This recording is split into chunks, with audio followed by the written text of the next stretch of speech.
এই পর্বে একটা নয়, দুটো নয়, গোটা 3টে রহস্যময় অলৌকিক ইতিহাস তুলে ধরব। জেনে নেব রাঢ় বাংলার কিছু পুরাণ কথা।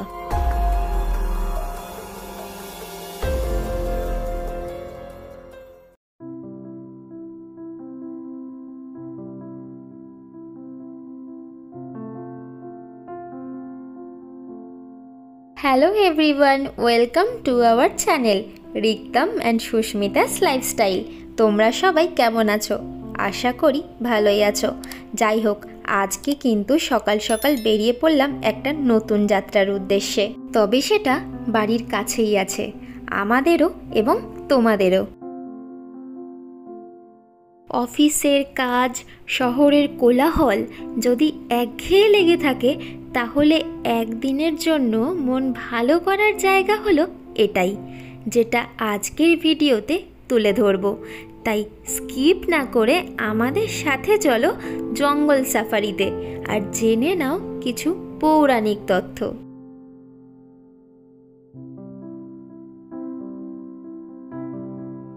রাস্তার দুপাশে সারিবদ্ধ হয়ে দাঁড়িয়ে রয়েছে কয়েক শত শাল গাছ। তবে এই শাল গাছগুলো দেখে কেউ বলবে না যে এরা নিজে থেকেই নিজেদের রাস্তা করে নিয়েছে। মনে হবে কেউ যেন সূক্ষ্মভাবে সাজিয়ে রেখে গেছে।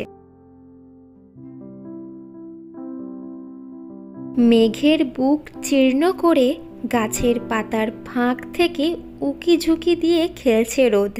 আর এই রোদের খেলাধুলো দেখতে দেখতেই আমরা পাকা রাস্তা ছেড়ে চলে এলাম কাঁচা রাস্তায়। দুধারে গোছানো বা অগোছানো শালবন আর রাস্তার কাঁচা লাল মোরাম মাটিকে সঙ্গী বানিয়ে চললাম গড় জঙ্গলের উদ্দেশ্যে।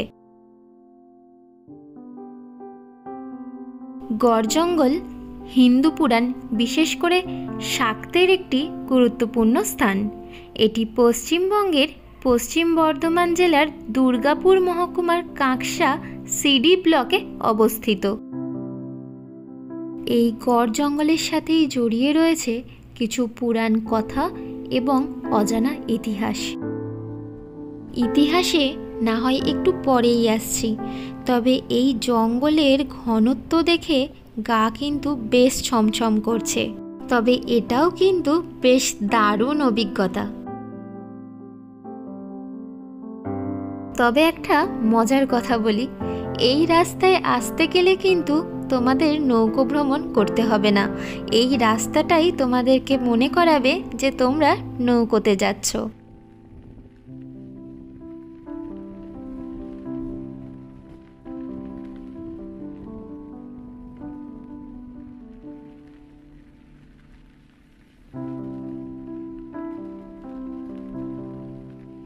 তবে আপাতত শালবনে ঘেরা ঘন জঙ্গল আর সুন্দর মনোরম পরিবেশ উপভোগ করছি।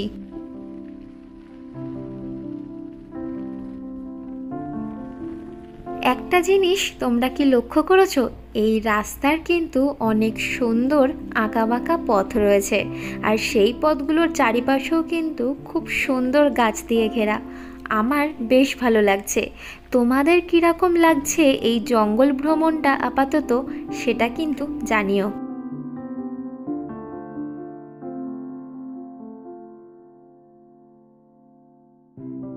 এই যাত্রায় আমাদের প্রথম গন্তব্য মেদাশ্বাশ্রম। রাস্তার এক কোণায় গাছের গা ঘেঁষে সেই পথ আমাদেরকে নির্দেশ করে। তবে যখন থেকে এই জঙ্গলে আমরা প্রবেশ করেছি, তখন থেকে চারপাশে একটা জিনিস লক্ষ্য করলাম। সেটা হলো ছোট ছোট অনেকগুলো বাসা বেঁধে আছে অনেক সাপের। এই জঙ্গলে বাঘসিংহ না থাকলেও সাপের বাসা দেখে এইটুকু আন্দাজ করতে পারলাম এই জঙ্গলে যথেষ্ট পরিমাণে সাপের উপদ্রব আছে।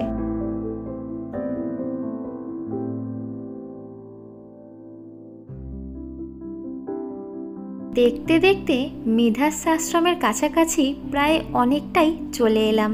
চলো এবারে আমরা ভিতরের দিকে যাব আর পুরো বিষয়টা জেনে নেব যে এখানে কয়েকশো বছর আগে কী ঘটেছিল।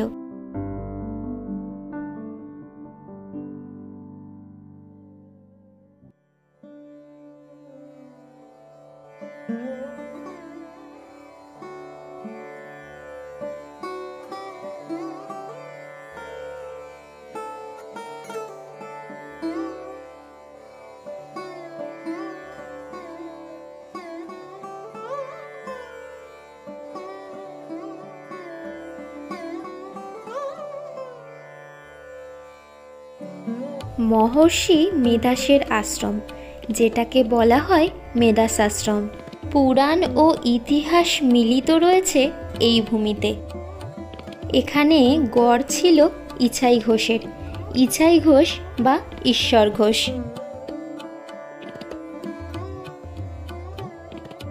মহিপাল তিনি তার সেনাপতি কর্ণসেনকে ইছাই ঘোষের গড় আক্রমণ করতে পাঠান।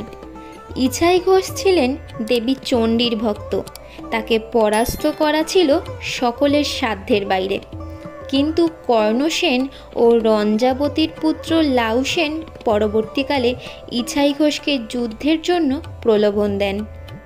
ইছাই ঘোষ যখন দেবী চণ্ডীর আরাধনায় বসেন, তখন দেবী চণ্ডী ইছাই ঘোষকে স্বপ্নাদেশে জানান এই যুদ্ধ যেন তিনি না করেন, আর যদি যুদ্ধ করেন তাহলে তিনি পরাস্ত হবেনই।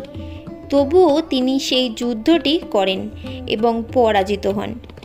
এরপর লাউসেন ইছাই ঘোষের কেল্লা, গড়, দুর্গ সমস্ত কিছু পুরোপুরি নিঃস্ব করে দেয় এবং চারিদিকে রক্তগঙ্গা বইয়ে দেয়। চারিদিকে সেনাদের এমনভাবে মৃতদেহ পড়ে থাকে যে পাশে অবস্থিত অজয় নদীরও রং লাল হয়ে যায়।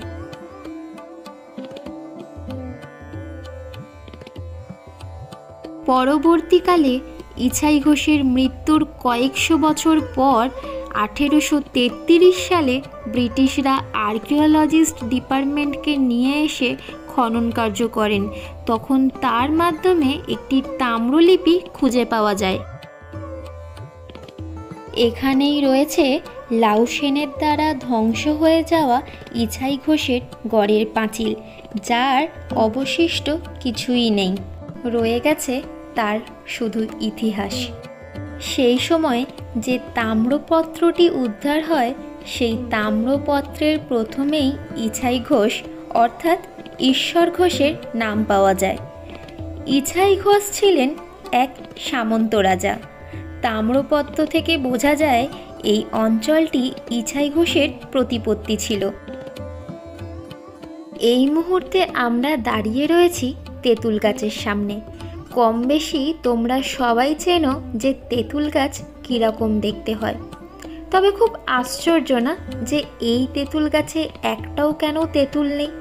মানছি অসময়, কিন্তু একটা হলেও যদি থাকতো। সেটার কারণ হলো এই গাছটা ভিতর থেকে খোকলা, মানে পুরোটাই ফাঁপা। তোমরা দেখতেই পাচ্ছ, এর মধ্যে থেকে আমরা যেটুকু পারলাম দেখালাম। এই খোকলা গাছের মধ্যেই এক সময় সাধু ঋষিগণেরা ধ্যানে মগ্ন থাকতেন। গাছটা ভীষণ অদ্ভুত, তবে দেখতে বেশ ভালো লাগছে। তোমরা এর আগে কখনো এরকম তেঁতুল গাছ দেখে থাকলে আমাদেরকে কমেন্টে অবশ্যই জানিও।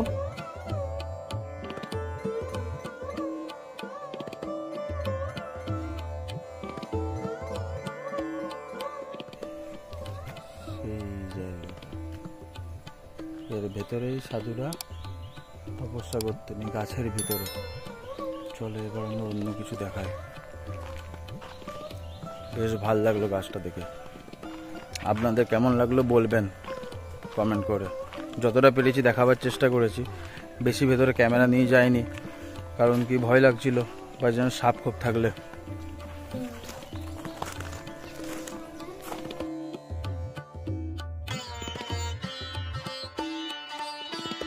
ইতিহাসের মতে ইছাই ঘোষের সময়কাল যেটি নির্ণয় করা হয় সেটা একাদশ শতক, তখন বাংলার রাজা ছিলেন পাল বংশের মহিপাল, যেই রাজা তার সেনাপতিকে পাঠিয়েছিলেন আক্রমণ করার জন্য, আর যার জন্য ইছাই ঘোষের সমস্ত কিছুই ধ্বংস হয়ে গেল।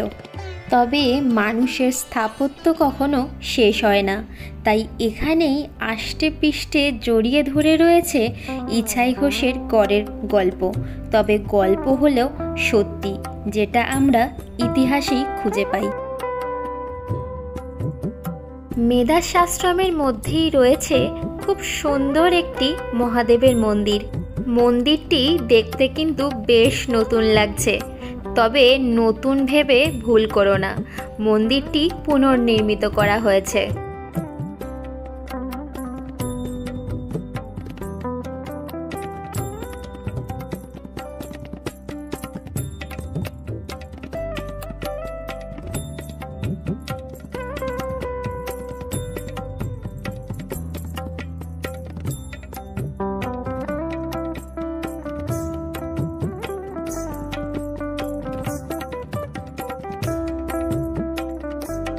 এখন খুব সুন্দর করে মহাদেবকে স্নান করানো হচ্ছে। সত্যি বলতে কত সুন্দর লাগছে বলো তো দেখতে, আমার কিন্তু বেশ ভালো লাগছে।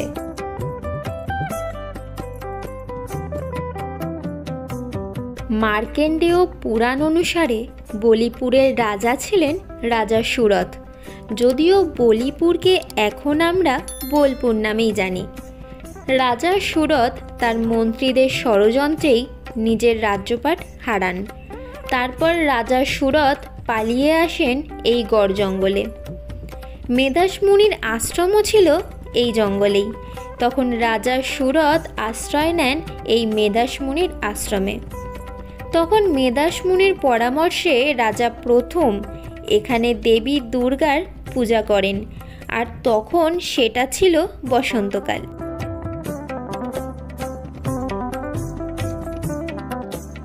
এই কারণেই ওই পুজোটাকে আমরা বলি বাসন্তী পুজো।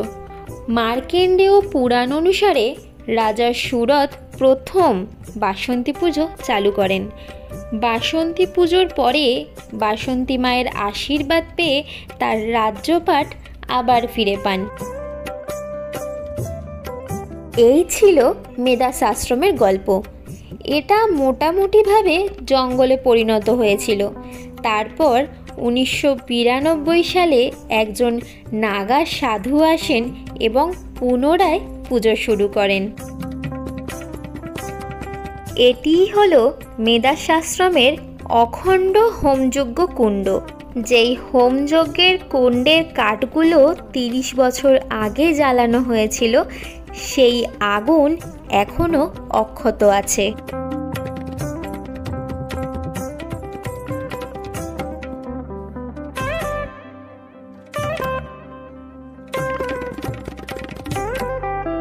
সামনেই মা দুর্গার আগমন, তাই দেবী মা দুর্গার সামনেই আবার নতুন করে শুরু হয়েছে দেবী দুর্গার নতুন গঠন।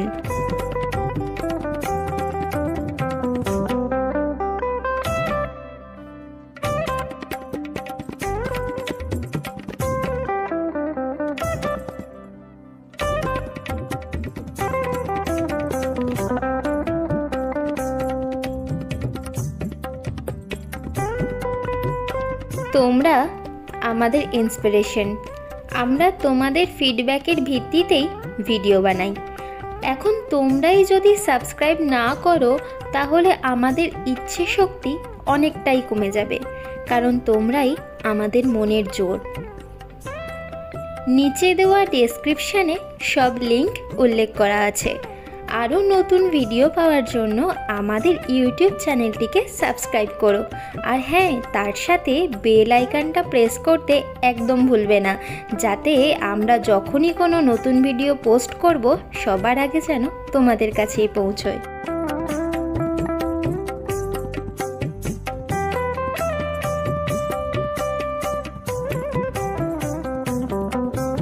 এই মেধাস আশ্রমের বিষয়ে তোমাদেরকে আরও একটি কথা বলে রাখি। এই মেধাস আশ্রমের যে হোমযজ্ঞ কুণ্ডটি দেখলে, যেটি বিগত 30 বছর ধরে জ্বলছে, এরকমই এখানকার প্রত্যেকটি প্রদীপও অখণ্ড। এরকম আমি অনেক কম মন্দির কিংবা খুব কম এরকম আশ্রম দেখেছি যেখানে এত সুন্দরভাবে সমস্ত কিছু সাজিয়ে রাখা হয়। তার সাথে রয়েছে এই হোমযজ্ঞ কুণ্ড আর ঠাকুরের সামনে জ্বলা প্রদীপগুলো।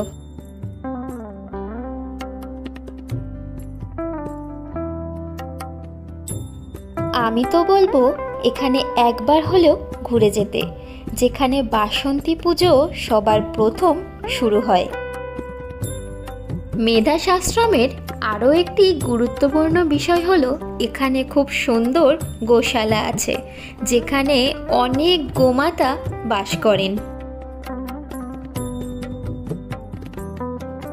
এই যে জায়গাটা, এই যেখানে ঢিপিটা আছে, এইখানে আগে একটা সময় নরবলি হতো এই জায়গাটাতে। এই জায়গাটা অনেকের কাছেই অপরিচিত, সাথে এই জায়গার ইতিহাসও চাপা পড়ে গেছে। এই ভিডিওটা আপনারা এত শেয়ার করুন যাতে এই জায়গার চাপা পড়ে যাওয়া ইতিহাস এবং এই জায়গাটা সবার কাছে পরিচিত হোক।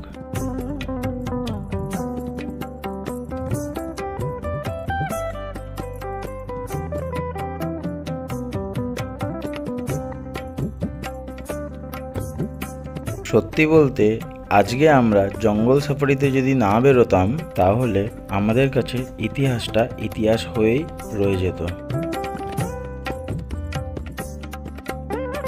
আমি বলবো এখানে একবার হলেও আপনারা ঘুরে যান, দেখুন আপনাদের ভালো লাগবে। আর চ্যানেলে নতুন হয়ে থাকলে প্লিজ সাবস্ক্রাইব করে দেবেন।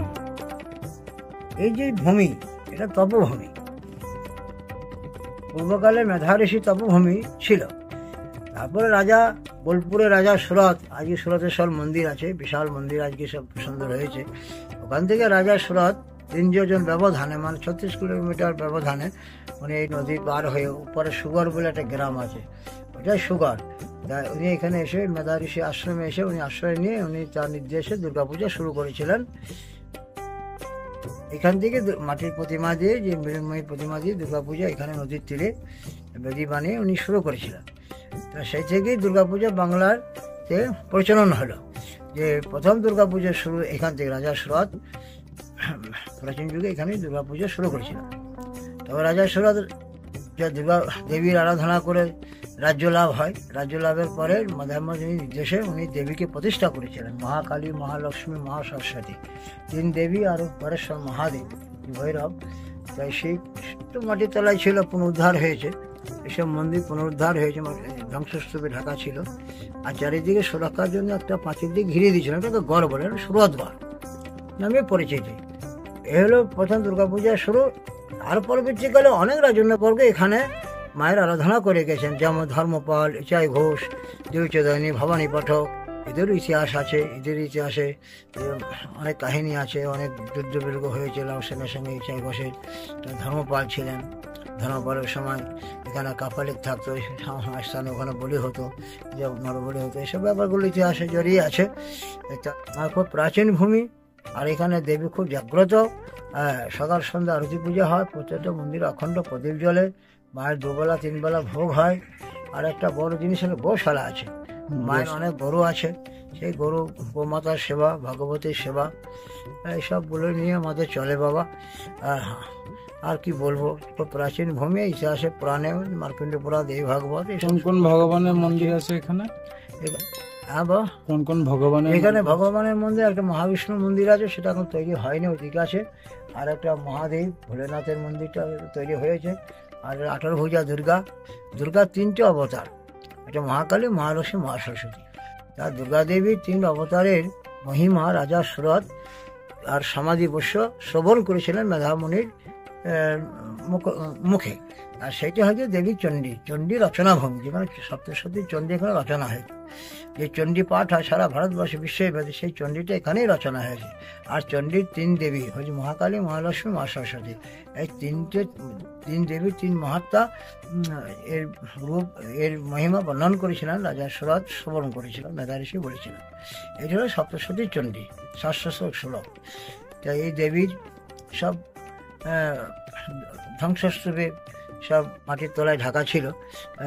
সব এগুলো ধ্বংসস্তূপ, এসব জঙ্গল, এসব ঝোপঝাপ, এগুলোকে সাফ করে এইসব মন্দিরগুলোকে পুনরুদ্ধার করে পুনঃপ্রতিষ্ঠা করে দেবীর পুনঃপ্রতিষ্ঠা করে পূজা শুরু হয়। আজ থেকে 20-30 বছর আগে এরকম হয়ে গেল। এই সব মৌখিকভাবে আমি সংক্ষেপে তোমাদেরকে এই ইতিহাস আমি বললাম। আর তো অনেক কাহিনী এখানে জড়িয়ে আছে, সেটা বলতে গেলে অনেক কাহিনী জড়িয়ে আছে। নরবলির ব্যাপারটা যেটা সবাই শোনে, ওটা তো যখন ধর্মপাল ছিলেন তখন ওই দিকে সবসময় স্থানগুলোকে জায়গায় ওখানে এক কাপালিক থাকতো। ওই কাপালিকই ওই শ্যামরূপ মূর্তি দেখিয়েছিলেন, ওটা শ্যামরূপ। হ্যাঁ, তা ওইখানে জয়দেব এখানে থাকতেন। জয়দেব বলেছিল যে এটা তো কৃষ্ণ ঠাকুর এখানে বলে দিচ্ছ। তখন কৃষ্ণ ঠাকুরকে দর্শন করেছিল কাপালিককে। তখন বলি প্রথা বন্ধ হয় শুনেছিলাম। আর কাপালিক ওখানে সামনে একটা কুণ্ড আছে, ওখানে মাটির তলাতে ঢুকে যায় জয়দেবকে অপমান করার কারণে। একটা ভবিষ্য পুরাণে সুস্পষ্ট বর্ণন আছে। আর এগুলো হচ্ছে মার্কণ্ড পুরাণ, দেবী ভাগবত পুরাণ, এইসব পুরাণে সুস্পষ্ট বর্ণন আছে এখানকার মহিমা। কত বছর পুরনো হবে এটা তো এত কোনো হিসাব পাইনি। পূর্বকালে পাথরে ইটের হাজার হাজার বছর প্রাচীন, 5000 বছর প্রাচীন জায়গা ভূমি। এবার মাটি খুললে প্রদীপ বার হয় বড় বড় মাটি। এটা যুগ যুগ ধরে এখানে পূজা পার্বণ চলেছে, তারা সুস্পষ্ট বর্ণনা প্রমাণ পাওয়া যায়। এখানে তো শুধু রাজা সুরত এখানে প্রতিষ্ঠা করে গেছে, তারপরে অনেক রাজন্যবর্গ এখানে রাজত্ব করে গেছেন, পূজা করে গেছেন, তার ইতিহাস আছে। এখানে সুরঙ্গ ছিল, সিটি সেন্টার থেকে এখানে দেবী চৌধুরী ভবানী পাঠক এখানে তপস্যা করতেন। বন্দে মাতরম যে সঙ্গে, সেখান থেকে রচনা হয়েছে। যে ভবানন্দ স্বামী, এটা বঙ্কিমচন্দ্র যখন যখন ডেপুটি ম্যাজিস্ট্রেট ছিলেন, তখন এখানে সার্ভ করে উনি এই মহাকালী মহালক্ষ্মী এই বর্ণন করে আনন্দমঠ এখান থেকে রচনা হয়েছিল। বা বন্দে মাতরম বা দেবী চৌধুরী ভবনের এইসব কাহিনীগুলো এখানে জড়িয়ে আছে। তারপরে চাই ঘোষ, রাও সেনের কাহিনী জড়িয়ে আছে, ধর্মপালের কাহিনী জড়িয়ে আছে, অনেক রাজন্যবর্গের সব মাহাত্ম্য জড়িয়ে আছে এই গড়ভূমি, তবভূমি। যাচ্ছি শ্যামরূপা কালী মন্দিরের কাছে, সামনেই, এই মন্দির থেকে সামনেই আছে জাস্ট এই রাস্তাটা। আর পিছনে হচ্ছে ওই মন্দির। জঙ্গলের মাঝখান দিয়ে হেঁটেই যাচ্ছি।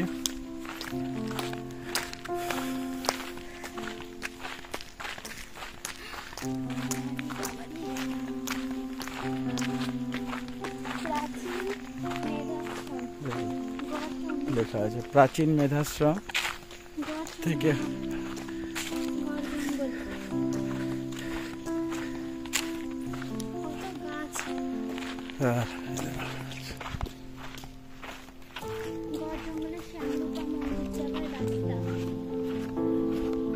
সামনে আপনারা এখানে এলে আপনারা এই মন্দির থেকে এই মন্দিরে হেঁটেই আসতে পারবেন, গাড়ি ওখানে রেখে দিতে পারবেন, দিয়ে হেঁটে আসতে।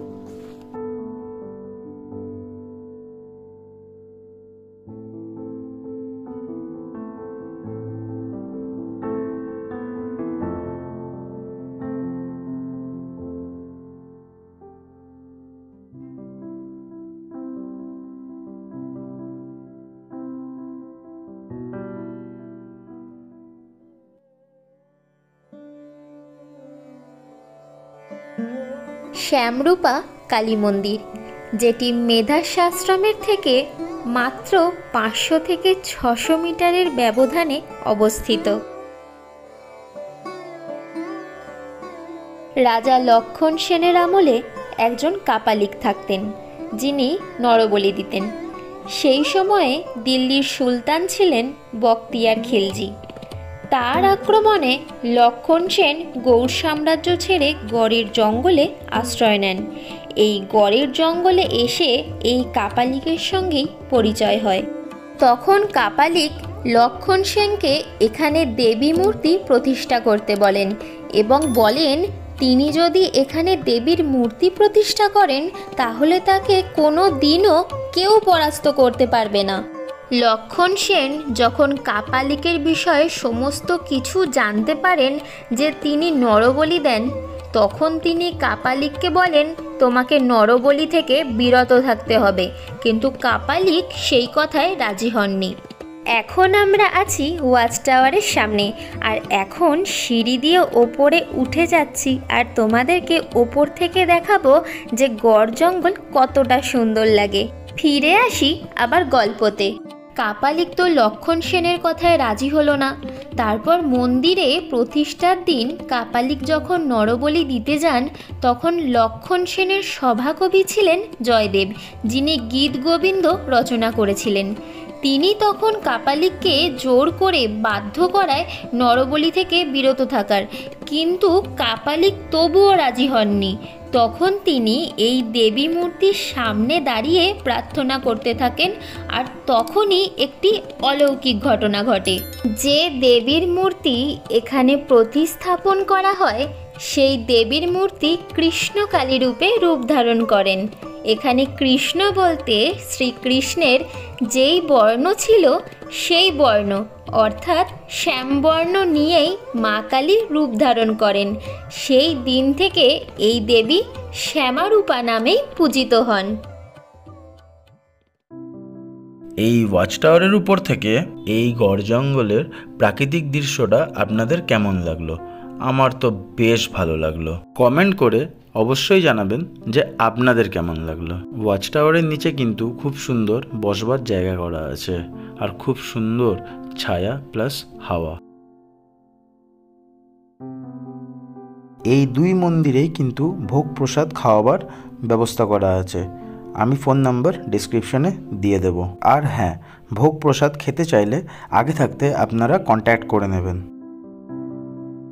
মন্দির থেকে বেরিয়ে সোজা চলে এলাম কাছেই দেউল পার্কে।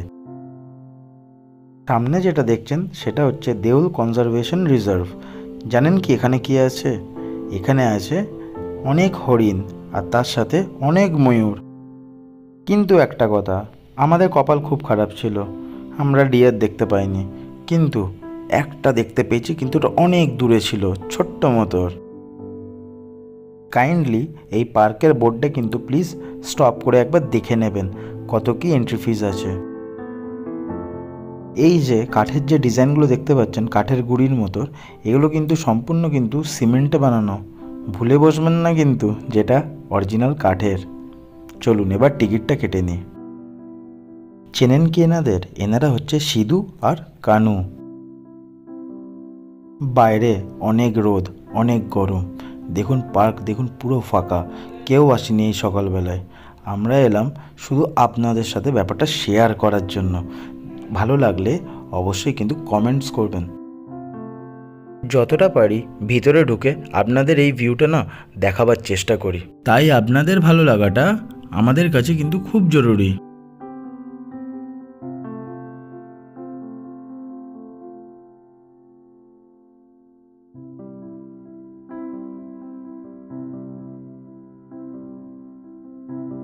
বেলা যত বাড়ছে সূর্যি মামার রাগও বোধ হয় ততটাই বাড়ছে।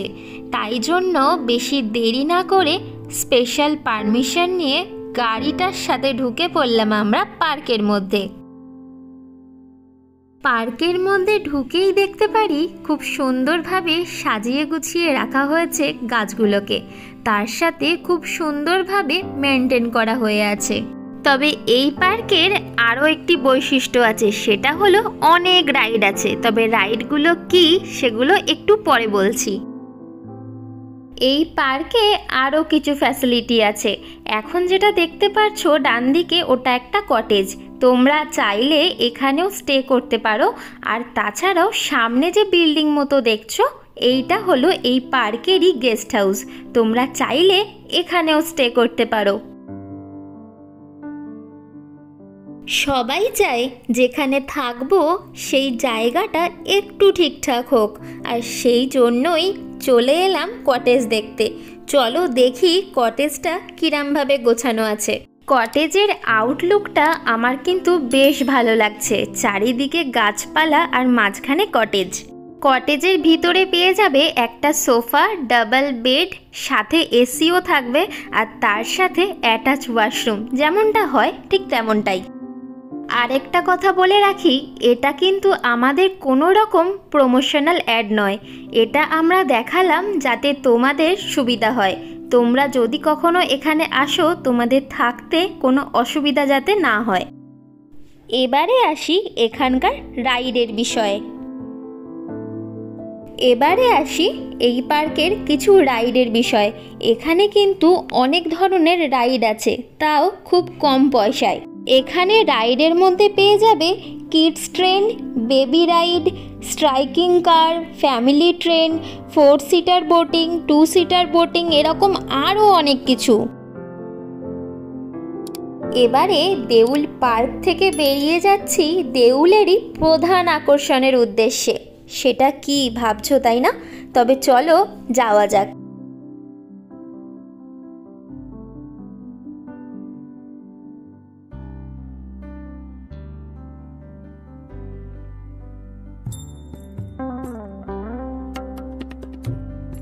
এই মুহূর্তে আমরা দাঁড়িয়ে আছি ইছাই ঘোষের দেউলের সামনে।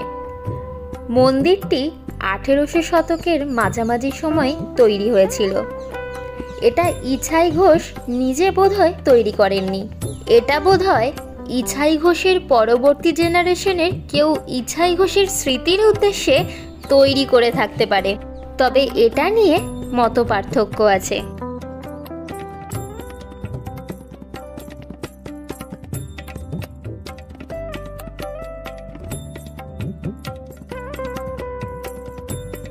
এই দেউলের মন্দিরে বেশ কিছু কাজ করা আছে, দেখো কতটা সুন্দর লাগছে। তবে এই দেউলের মন্দিরটি লম্বায় কিন্তু বেশ বড়।